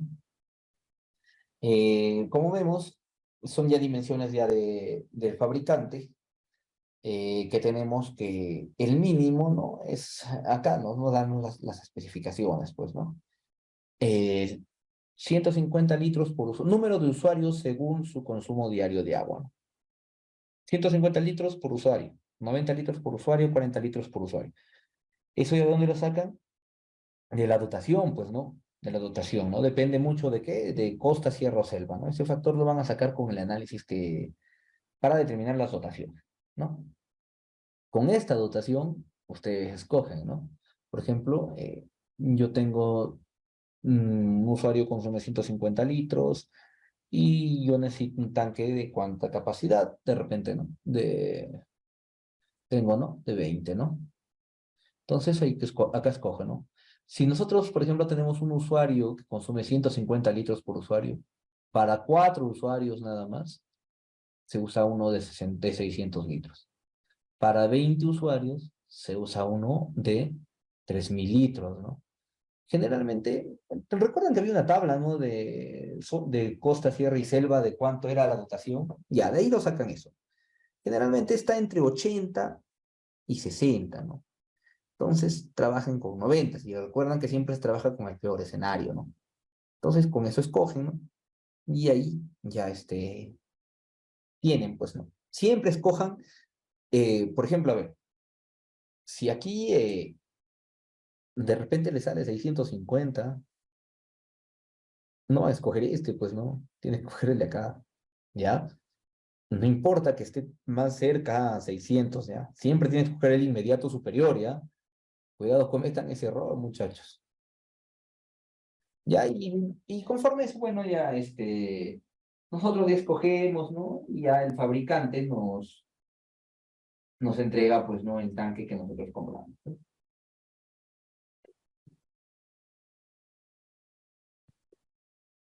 ¿no? Entonces, bien, vemos, ¿no? Eh, Vemos el largo B, la altura, perdón, B del tanque más grande es de 2,83 metros. Entonces, tamaño prácticamente de un piso, ¿no? Pero es un tanque muy, muy grande, pues, ¿no? Para 78 usuarios, miren, ¿no? Generalmente, ¿no? Y el más pequeño es de 1,07, ¿no? Relativamente grande también, ¿no? ¿Y qué nos dice de recomendación? El número de usuarios variará de acuerdo al consumo diario de agua, para lo cual Rotoplas nos dice, ¿no? Brindará asesoría técnica referencialmente el consumo diario de agua en zona urbana, es de 150 litros, en zona periurbana y o rural es de 90 litros y en zona rural es de asentamientos humanos, AA.HH es asentamientos humanos, es de 40 litros. O sea, ya nos especifica, ¿no? Nos especifica aproximadamente cuánto es lo que vamos a utilizar de dotación. ¿Hasta aquí alguna duda, muchachos? Ok. Caja rompepresión. Bueno, esto ya lo sabemos, ¿no? Pero miren, ¿ah? Un biodigestor de vez en cuando, no siempre, necesita una caja o una cámara rompepresión. ¿Qué nos dice? A ver, nos dice, ¿no? Cuando la pendiente de la tubería de entrada al biodigestor es muy pronunciada, se debe considerar la construcción de una caja rompepresión eh, con la finalidad de disipar la presión del afluente y evitar remover los lodos dentro del biodigestor, ¿no? Entonces, ¿qué hace esa caja de rompepresión? Acumula los lodos, no solo cumple su objetivo que es romper la presión, sino que también genera una acumulación de lodos ahí, ¿no? Entonces ahí nos ayudaría a evitar remover los lodos dentro del biodigestor, ¿no? Transporte, bueno, y acá está una foto, no se puede apreciar muy bien, ¿no? Pero es una pequeña caja, ¿no? Acá tenemos enterrado el biodigestor, miren, ¿no? Y las cajas están aquí, miren. Acá están las cajas. La pendiente obviamente es elevada y las cajas están aquí, ¿no? Las cajas están aquí. Y luego entran ya, pues, ¿no? A los dos biodigestores enterrados. Transporte. No se debe rodar por el, bueno, esa es ya instalación. Nos indica que no se debe rodar por el suelo y se debe evitar el contacto con material angular que pueda dañar. Según el tamaño del biodigestor, puede transportarse manual o mecánicamente. No miren el tamaño del biodigestor, ¿ya? Al rodar pueden soltarse las conexiones internas, ¿no? Es que nosotros no vamos a poder entrar al biodigestor, hacerle mantenimiento, ya es algo que viene construido, ¿ya? Impidiendo su correcto funcionamiento. ¿Ya? Entonces ahora ya nos dicen, ¿no? Las recomendaciones para la estación, la localización, ¿no? ¿Dónde se debe de colocar un biodigestor, ¿no? Se tiene que evitar, ¿no? Nos recomienda evitar terrenos pantanosos de relleno sujetos a inundaciones, ¿no? Una primera recomendación, obviamente, ¿no? Es obvio, ¿no? Esta recomendación no podemos colocarla en terrenos pantanosos porque se va a hundir, o de relleno, obviamente por la misma razón, o inundaciones, pues, ¿no? Porque va a quedar tapado, ¿no? Pero por un efecto externo, ¿no? Ya no del suelo, ¿no? Evitar cualquier paso de vehículos sobre el digestor también es algo obvio. No vamos a poder colocar un biodigestor en una carretera. Obviamente el paso de vehículos lo va a terminar por deteriorar y malograr. No instalar debajo de las veredas, ya que obstaculizará su mantenimiento. Considere la posibilidad de futuras expansiones de la construcción de veredas, bardas, patios, ¿no? O sea, nosotros tenemos una calle, necesariamente no podemos, no lo vamos a construir cerca de la calle, ¿no? Bueno, miren, acá justo nos pone una pequeña figura para poder ver eso, ¿no? Obviamente aquí, acá son lugares que no se puede colocar el biodigestor, ¿no? Pero acá sería factible. ¿Qué opinan? No es factible ya. No, ¿por qué? Porque tenemos que considerar que la calle se puede expander, ¿no? Es lo que nos dice, ¿no? La calle se puede expander y ahora ya quedaría, ¿no? O en la vereda o en la calle, ¿no? Entonces nosotros tenemos que colocarlo lo suficientemente alejado, considerando esas posibles expansiones, ¿no? Bien, las distancias mínimas, acá nos dicen, los 60 metros tienen que tener de distancia a embalses o cuerpos de agua utilizados como fuentes de abastecimiento, ¿no? Ese es el mayor rango. Es un rango no tan grande, eso quiere decir que el biodigestor es algo, por no decir muy seguro. Yo lo colocaría a 100 metros como mínimo, ¿no? 30 metros de distancia de pozos de agua. Recuerden que con los VS, ¿cuánto era? 25, ¿no? Acá no dice 30. 15 metros de distancia de corrientes de agua, de ríos, ¿no? Y 5 metros a la edificación o predios colindantes, ¿no? Esto sí es igual que el biodigestor, perdón, igual que el UVS. Tipo de sistema, ¿no? Bueno, ¿no? Acá nos trata de comparar el biodigestor con otros sistemas, ¿no? Por ejemplo, el biodigestor dice que tiene que estar a 15 metros de pozos de agua, a 3 metros de tubos de agua, y a cursos superficiales de vivienda puede estar cerca, ¿no? Dice, pero arriba nos dice otra cosa, ¿no? Los campos de percolación y eso, ¿no? Bueno, acá trata, obviamente es comercial, pues, ¿no? Está aquí. Está diciendo que el biodigestor es mejor que el pozo de absorción, que el campo de percolación, ¿no? Y acá entra a la referencia, dice, ¿por qué referencia? Recuerdan que la norma IS 020, ¿de qué trataba esa norma? Ya lo hemos visto a detalle a sesiones pasadas. Es la norma que nos enseña a diseñar tanques sépticos, ¿recuerdan? Como les dije, el biodigestor en otros lugares, o acá también en el mismo Perú, le dicen el tanque séptico mejorado, ¿no? Entonces, por eso nos dicen, ¿no? Hace una referencia a la norma, ¿no? La distancia mínima se ha referenciado teniendo en cuenta las recomendaciones para la ubicación de tanques sépticos. ¿Por qué? Porque el biodigestor es un tanque séptico mejorado, ¿no? Entonces, trabaja obviamente con la norma IS 020, ¿no? ¿Qué nos dice? Instalar el producto a 1 metro por encima del nivel freático. No, bueno, es muy arriesgado. Yo no lo instalaría a 1 metro, ¿no? Instalaría más, pero bueno, no son sus recomendaciones, ¿no? Ellos dicen que funciona así y tienen que haber tenido las suficientes pruebas, ¿no? Para esto, ¿no? Yo sí he instalado biodigestores, pero en zonas donde no habían esos problemas, no habían pozos, no habían fuentes de agua, ni subterránea ni potable, y el test de percolación nos indicó que el nivel freático estaba a 9 metros, ¿no? Entonces no había ningún problema. Y acá nos habla, bueno, ¿alguna duda, muchachos? ¿Hasta aquí? ¿Qué me dice Leonardo? No, no tiene ninguna duda. Muy bien, Leonardo. A ver, un momento. Dice que nosotros tenemos que hacer una prueba de expansión, ¿no? No dice, ¿no? ¿Cómo es esta prueba de expansión y para qué sirve, ¿no?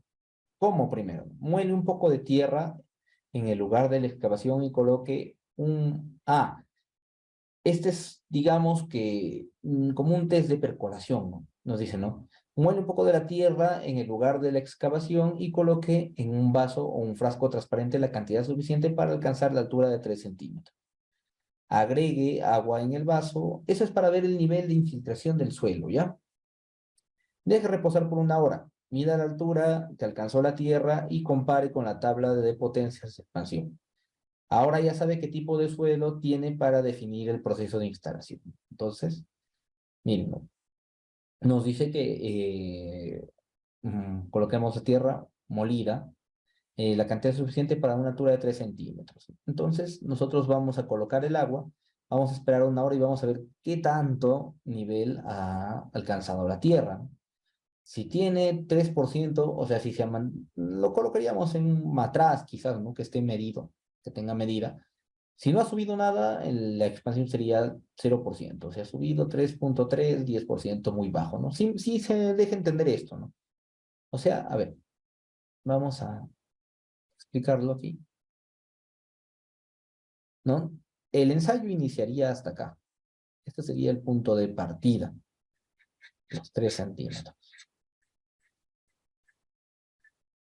Ok, ¿no? 3 centímetros, ¿no? Igualito que lo dice acá, 3 centímetros. Una vez realizado el ensayo, ¿qué nos dice? ¿No? Si luego de haber pasado el tiempo que nos dice que es 1 hora, sube 0.03 centímetros, o sea, 3 milímetros, tiene una expansión de 10%. Si sube, ya si 0.07 tiene 25%.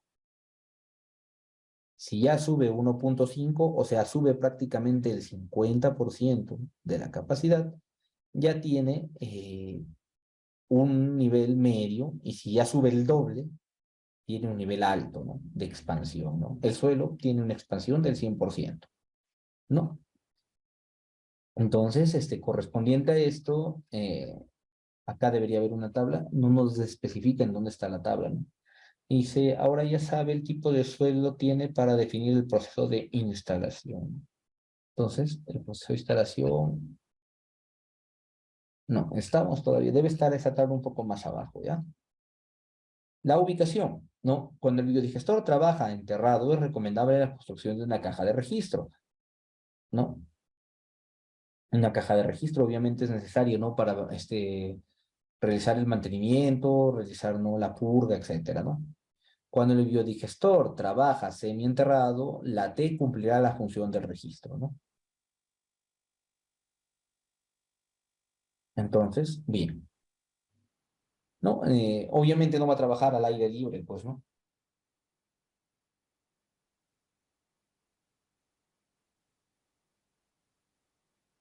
Excavación, ¿no? La excavación depende del tamaño del digestor y de la profundidad de la tubería de llegada desde la vivienda, ¿no? Se recomienda colocar la tubería del digestor cerca de la vivienda para no profundizar su localización y facilitar el acceso a la válvula de extracción del lodo. ¿No? Entonces, como dice, ¿no? No es tan recomendable que esté totalmente enterrado para poder acceder a la válvula de remoción de lodos, ¿no?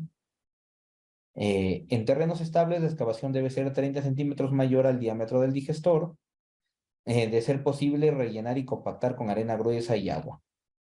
En terrenos inestables, la excavación debe tener un talud de acuerdo a la profundidad de excavación. Si la excavación es muy profunda, sería mejor realizar un encofrado. Estabilizar las paredes con agua, el diámetro de excavación debe ser mayor al del digestor en 0,80 a 1 metros para que pueda ser compactado fácilmente. Todo esto es un proceso constructivo, no es tan complicado, no solo es excavar y introducir el digestor, no instalar, ¿no?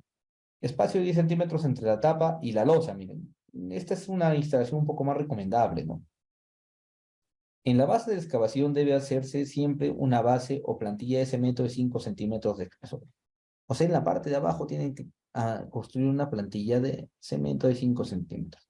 Rellenar con el material de la excavación y apisonar. En el caso de suelos de expansión media y alta, ahora ya está hablando de lo que vimos del test que hicimos hace rato, se recomienda repellar las paredes de excavación en proporción a un bote de cemento por 3 de arena, ¿no? Entonces, estamos realizando, digamos, ¿no? Asegurando con concreto, con cemento, el suelo para que no se expanda tanto, ¿no? Con malla de gallinero. O sea, digamos que ustedes saben cómo son los gaviones, algo así, ¿no? Se está asegurando el suelo, ¿no? Para que no se expanda, ¿no? Espaciados cada 50 centímetros. El espesor repellado será 3 centímetros. Y bueno, luego ya está la colocación, ¿no? Vemos cómo se lo introduce. No es tan grande, ¿no? Vemos, no es tan grande, ¿no? Descender el biodigestor hasta el fondo de la fosa excavada puede ayudarse con sogas o habilitar un talud de terreno para poder bajar. Y niveles y conexiones, ¿no? Nivelación y conexiones, ¿no? Para estabilizar el biodigestor se debe confinar solo la parte cónica con arena o terreno natural cernido, ¿no? O sea, la parte inferior debe estar colocada con arena y con el terreno natural para que esté estable, ¿no? Luego nivelar horizontalmente el biodigestor y proceder a realizar las conexiones. Y luego aquí viene ya la instalación hidráulica. Bueno, esto de acá, muchachos, ya lo vamos a ver, acabamos ya la siguiente sesión, ¿no? ¿Alguna duda, muchachos, hasta aquí? Vamos a ver todo esto, ¿ya? Y vamos a ver de manera rápida nomás, ¿ya? La instalación hidráulica. Viene, nos dice, ¿no? El biodigestor viene con dos adaptadores, uno para conectar la válvula de lodos, o sea, a ver, la válvula de lodos está ubicada aquí, ¿no? Tendríamos que, a ver, muchachos, un momento,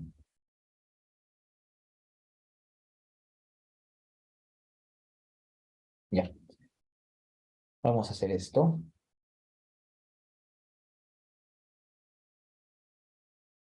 ¿No? No, este es otro, ya, esto también lo vamos a ver, pero Acá está, no, no, esto no es.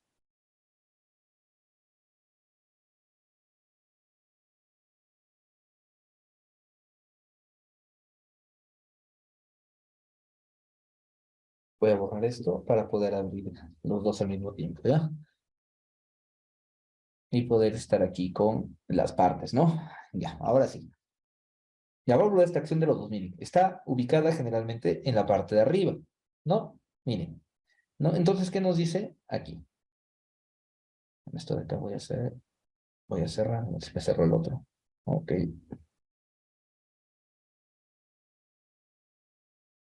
ya. ¿Qué tenemos, no? El biodigestor viene con dos adaptadores, uno para conectar la válvula de lodos y otro para conectar la tubería de salida de 2 pulgadas, ¿no? Entonces,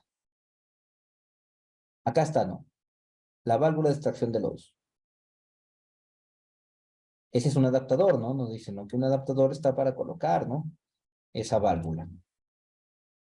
Y la otra para la tubería de salida, ¿no? La otra para la tubería de salida. ¿Dónde está la tubería de salida? Tubería de salida de al agua tratada, ¿no? Acá, ¿no? Para esto son los dos adaptadores. ¿Ya? Dice, en ambos casos las conexiones roscadas se unen con teflón y los demás elementos con pegamento PVC. Bueno, como la instalación de cualquier tubería, ¿no? Se coloca la cinta teflón y luego se enrosca y en los otros elementos se coloca el pegamento de PVC. La tubería de ingreso de 4 pulgadas se empalma con el niple habilitado en el cuerpo del biodigestor para tal fin se une mediante pegamento PVC, ¿no? Y nos dice llenar con agua. Miren, esto es muy importante. Obligatoriamente, antes de colocar el relleno, alrededor del biodigestor debe llenarlo con agua, de preferencia no potable, libre de sólidos. Esto para que las fuerzas laterales del terreno no lo vayan a deformar. O sea, nosotros, a ver, ya para terminar, vamos a tener, no, acá está, ¿no? Y nosotros acabamos a instalar el biodigestor, ¿no?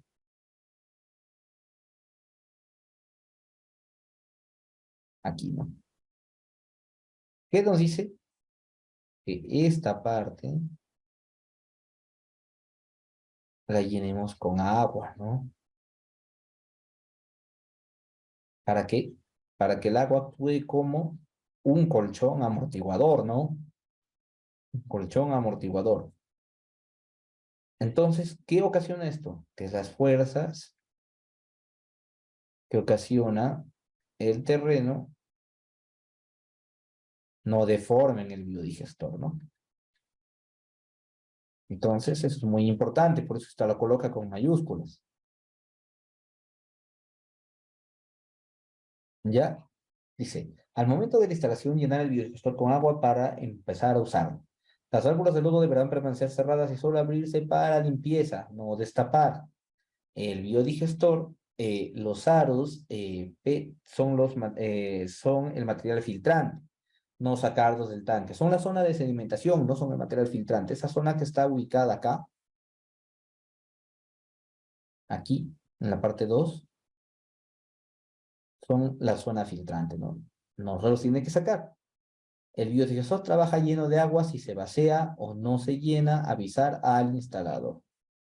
Y bueno, ya acá viene el proceso de compactación. Una vez lleno el agua del biodigestor, el terreno se compacta con arena o con material seleccionado. En caso de rellenar con arena, se debe compactar con agua. En caso de rellenar con terreno natural, cernido, debe usar un pisón compactador. Considerar el área de la caja de registro al relleno y compactar con capas de 20 centímetros. Ya, y a partir de esto, lo del biofiltro ya lo vemos la siguiente sesión. ¿Ya, muchachos? ¿Alguna duda hasta aquí? Ok, muchachos. Entonces, damos por finalizado la sesión del día de hoy. Nos vemos el miércoles. Ya vamos a terminar lo que es este tratamiento con red de alcantarillado y terminaríamos para pasar ya a lo que es a drenaje. ¿Ya, muchachos? Una vez que se vio agua potable, el resto ya es más sencillo, ¿no? Un gusto haber compartido esta sesión con ustedes, muchachos, ¿ya? Nos vemos el miércoles a las 9. Hasta luego.